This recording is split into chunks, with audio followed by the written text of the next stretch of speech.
Dreamweaver, Chapter 11, Separation. Ainsley laid Eva onto the flatbed. "She's so cold," he remarked. Missy held a light to the girl's snow-white face. Even the lips turned a lifeless indigo. "She's dead," Missy said. "Mariska, do something," Ainsley begged. Everything that could be done was. She's not sick from the clearing of her illness. Eva's been hit by a faithful. Jason's jealous kiss is his most powerful technique. Lowering her voice, Mariska said more somberly, "You're lucky she took the blow. Not even you would have survived. She's not dead." "I know, but she will be," Mariska said bleakly. "Heal her," Ainsley grabbed her hand, pleading. "You're a faithful. There must be something you can do." "If I had more strength in me, I could try to prevent her innards from congealing, but I'm too drained to be effective." "Then let me try," Ainsley begged. "Show me how and I'll do it." "What you did back there, I'm not fatigued," Ainsley abruptly ended the discussion. "Please, try and help her," Missy implored, partly from seeing Eva grow ever wider and partly because Ainsley was in such despair. "All right, but Ainsley, I need you to focus. Healing is a much harder task than hurting." Closing her eyes, Mariska held his hand. A reddish glow slowly kindled around his fingertips, and a warm tingle coursed its way up his palm and then wrist. Mariska gasped and let go. Her face glistened with sweat. "You try." He took her hand and tried to emulate Mariska. Nothing. "You can't accomplish anything if your mind is in a million places. Stay calm, Ainsley," she coached. "Breathe. Focus on nothing. Empty your mind." Ainsley's chest rose and fell, rapidly and erratically at first, but then gradually settled to a steady, controlled pace. His exertions were evident on his face, with brows pinched into deep furrows and lips thinned into a narrow line. Mariska's fingers brightened like embers, but the glow faded as soon as it started. Ainsley yelped, "It burns!" "All things come with a price," Mariska said. "A small price to pay for a life." He went over to Eva's unconscious body. Clutching her hands, he stared intently at her, and the same reddish hue took effect. As the faint glow made its way up her hand, it briefly brightened and then disappeared. Missy drew the lantern close, and saw that while Eva was still far from recovered, a slight pinkish blush was restored to her cheeks and lips. Ainsley raised a hand to the girl's cheek. It was still cold, but no longer freezing like it had been moments earlier. He smiled, but only Missy shared in the jubilation. Mariska appeared glum, and shook her head dejectedly. "It's only a temporary measure. How long can you keep this up?" Ainsley's curled lips straightened, and his eyes sunk as the meaning of Mariska's words became apparent. He set his gaze back onto Eva, and propped up her limp body. His hands gingerly grazed her face. She had grown ice-cold once more. His entire body sagged.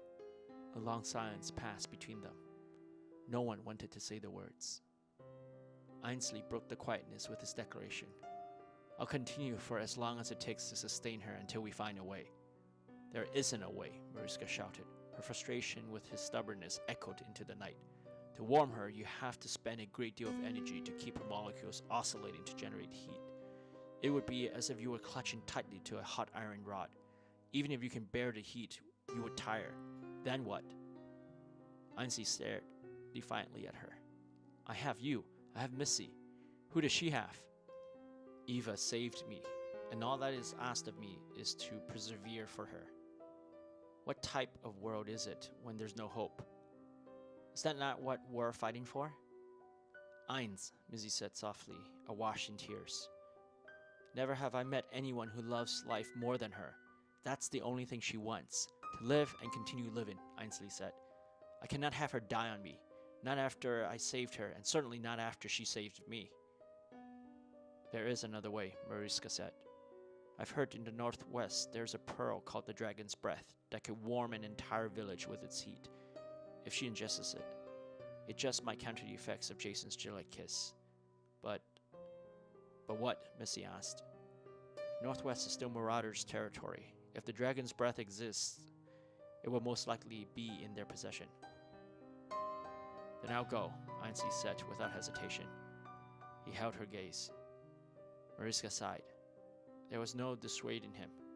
Take the car. It's faster than this truck. I'll come with you, Missy offered. No. After what I've done, the Guardians would be after me. With her like this, it'll be too dangerous. Missy didn't try to protest. She understood Ainsley too well. He was protective of them and didn't want to be a hindrance. That was his best quality and worst trait, taking everything upon himself, especially the guilt that came with a failure or loss. It's probably better that way, Mariska concurred. Now we must prepare for their retaliation and plan our next step. They looked at Ainsley, their eyes unwilling to leave him. Suddenly, he proffered a smile. I trust you, Mariska. I will find the dragon's breath, and we'll see you back home. He glanced at Missy, but said nothing. Between them, nothing needed to be said. Then he turned determinedly away, heading toward the car. One more thing, Mariska called after him. Ainsley paused, but then turned back. Keep her close to you and never leave her for more than a moment or else. He nodded and disappeared into the car with Eva. The engine sputtered to life, and Mariska and Missy watched the headlight until it faded in the distance. All that remained was a dark, empty silence. In the end, Missy drove the truck alone. She couldn't head back to the mountains, nor could she tell Mariska her plan. In her mind, Ainsley was always terrifically strong, but he was not invincible. She saw acutely how Mariska had fatigued from the ordeal. Ainsley was not immune to exhaustion and pain either, but he won't ever let up, not as a child, and certainly not now as a man. That was the root of her worry. He was like her little brother. She could not completely extract herself from his precarious predicament. For the first time, she lied to Mariska. There was no context to meet or intelligence to gather in Linfield. Missy headed southwest for only one reason. As the truck rolled over the bridge, Missy placed the tips of her fingers to her lips and patted the roof of the vehicle. It was out of habit, like her whistling. She had seen her father do it countless times as they crossed over bridges or through tunnels during their family outings. Now it was her ritual. Sometimes these things had gotten so familiar and automatic that she hardly thought about them at all. Tonight was different, and her mind dwelled on them. Mom, Dad, Jerry, Tom, and Mary. She missed them all so dearly. Time failed to dull her pain or blurred her memories of them. And Ainsley. He was her bridge. Missy remembered the time Gran, Ainsley's grandfather, with the sleeping boy on his back, trespassed onto her father's ranch, just as she was burying her entire family, or what was left of them after the foragers' attack. Ainsley was what connected her past to her present. He propped her over the tumultuous tide of sorrow, hate, and loneliness. Mariska might be their dear friend and mentor, but Ainsley and her were family, bonded by history. She had not seen Ainsley this emotional since the day his family, so she understood. Missy's face was wet with tears. They had been kind to her, Gran, James, and Tiffany. Names were easy to remember because she knew so few worth remembering. Those that she did were taken from her by the Guardians. This wasn't fair or just. It was life. Initially, she had wanted nothing more than revenge, exemplified by her steadfast hunting of the foragers. But that only killed the pain for a while and hardly sufficed as a solution. Despite her antagonism toward the Guardians, Missy was no longer driven solely by her hate. Like Mariska, she opposed their monolithic ways to preserve her own identity. Praising the great purity for eternity was their idea of happiness, not hers. Seeking comfort through blind faith at times of helplessness was their method of coping with the calamity, not hers. Fabricating a rigid moral structure was their response to lawlessness, not hers. Missy refused to have her body imprisoned and her mind enslaved. Ashen days followed by blackened nights. Her body found rest wherever it could, but her mind for the past 13 years was very tired. She hadn't dreamt in such a long time that she yearned for it to the extent of even trying a spellbounder. It wasn't for her. She dreamt only ugly parodies and awoke shaken and more fatigued. The reality of her life was that only the struggle remained. They had shown what fortitude could do on the wasteland of a mountain they called home. The world would heal again, and so would they. If you were not willing to fight, you don't deserve to win, she recalled her father saying. Missy glanced up at the rearview mirror. You've always fought for me, kiddo, she said aloud. Let me fight for you this time. It was cold, freezing cold, and dark, pitch dark. Eva's teeth chattered, and she hugged her knees to her chest. Hell turned out to be a frozen Arctic instead of a burning bonfire. Initially, there was no light, but then the room brightened. Torches mysteriously lit up, as did the candles. Eva realized she was in a large room, almost akin to a library, with endless rows of shelves, each stocked full of books. With her arms crossed in front of her to keep in what little heat, she walked the length of the aisles. She couldn't tell what was written within each book because none was titled. Suddenly, the flames died out, and the small amount of heat generated from them sapped away equally quickly. Eva crouched on the floor, scared. I'm dead, and in hell. The lights flickered on again. Eva looked up, and the ceiling was high, endless, stretching to the heights where the light could not reach. She didn't wait for darkness to engulf her. Walking to the nearest window, she tried to stare out past the frost to no avail. Closing her eyes, she fisted her hand and punched, expecting to hear the crisp clang of shattering glass. Her own scream echoed instead. She massaged her knuckles. Tears squeezed out of her eyes. But despite the pain, her hand was not broken, just reddened. This time, she tried pounding against the window. The glass did not bulge. Eva gave up and searched for a door. At first, there did not seem to be one, but as she followed the wall around the perimeter of the room, she chanced upon a large wooden double door. Gripping the handles was like submerging her hands in liquid nitrogen. Eva let go instantly. Her palms reddened and the skin expanded, bubbling up from her flesh before contracting back to normal. She let out a frustrated scream and kicked at the door. The banging echoed across the large room, but the door held. Even with the exertions, Eva felt no warmer, and she sunk to the ground. Hell. Eva waited for the lights to go out, but they never did. Gradually, she felt warmer despite no noticeable source of heat. She got to her feet. Aisle after aisle of bookshelves lined the room. At one end of the room was a small circular table with a desk lamp and two large wooden chairs. The furniture sat atop an ornate oriental rug. She crossed the room. On top of the table was a small book. Its red leather binding showed no signs of wear, but the pages looked awfully aged and yellow. Eva sat and parted its cover. Her heart bounded. In large block letters, the title page read, Ainsley. Eva slammed the book closed. She strode over to another window, similarly occluded by thick layers of ice as the first. Where is this place?